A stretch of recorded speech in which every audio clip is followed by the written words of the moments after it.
बिस्मिल्लाहिर्रहमानिर्रहीम। अस्सलाम वालेकुम। क्या हाल है तमाम देखने वालों के? सब अपने घर में खुश रहें, आबाद रहें, आमीन सुम्मा आमीन। आज हम प्याज जो है वो फ्राई करने का आपको तरीका बताएंगे कि प्याज किस तरह क्रिस्पी और जो है आसानी से जो है वो फ्राई हो सकता है। उसके लिए आपको इस वीडियो को देखना पड़ेगा, तो आपको पता चलेगा कि कितनी इजी तरीके से हम जो है वो प्याज को फ्राई कर सकते हैं।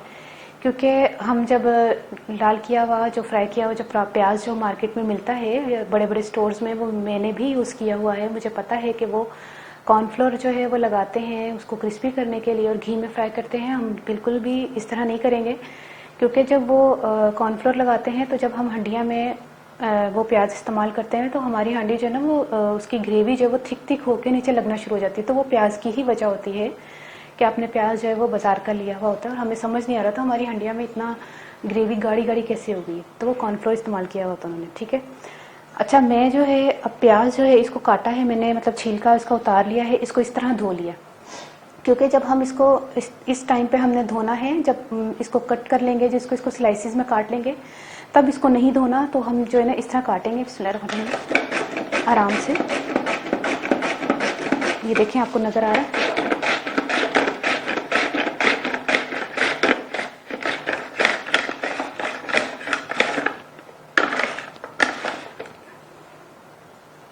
अच्छा, ये प्याज जो है वो स्लाइसिस में कट गया, ठीक है, बारीक बारीक सा।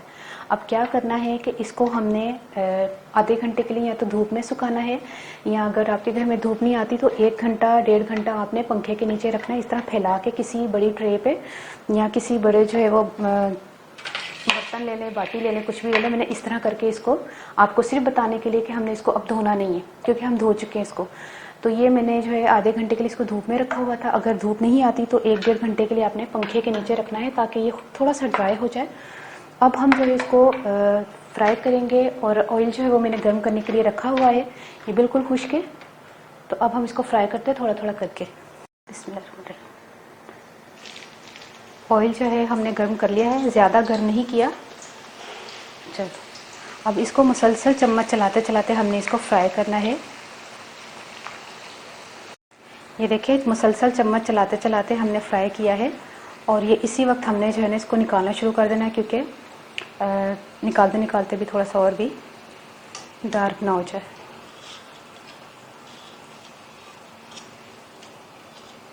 इसी तरह जो है ना थोड़े ऑयल ज़्यादा ऑयल में थोड़ा प्याज किया जाए तो इसी तरह अच्छा सा लाल हो जाता है, ठीक है। ये देखिए कितना ज़बरदस्त हुआ है। अभी मैं आपको छलने में डाल के बताती हूँ। ये देखें,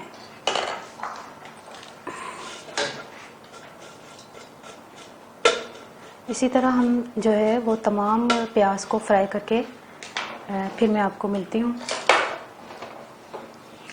ये देखिए, प्याज जो है वो फ्राई हो गया है। बस ये है कि इसको काटने के बाद जो है वो नहीं धोना आपने, पहले जो साबुत साबुत सा प्याज होता है उसी वक्त धोना है, तो फिर उसके बाद ड्राई कर लें तो जल्दी भी फ्राई हो जाता है। तो क्योंकि ड्राई जो होता है वो जल्दी फ्राई होता है, वरना फिर जब आप ऑयल में डालते हैं तो वो इतना टाइम लगता है।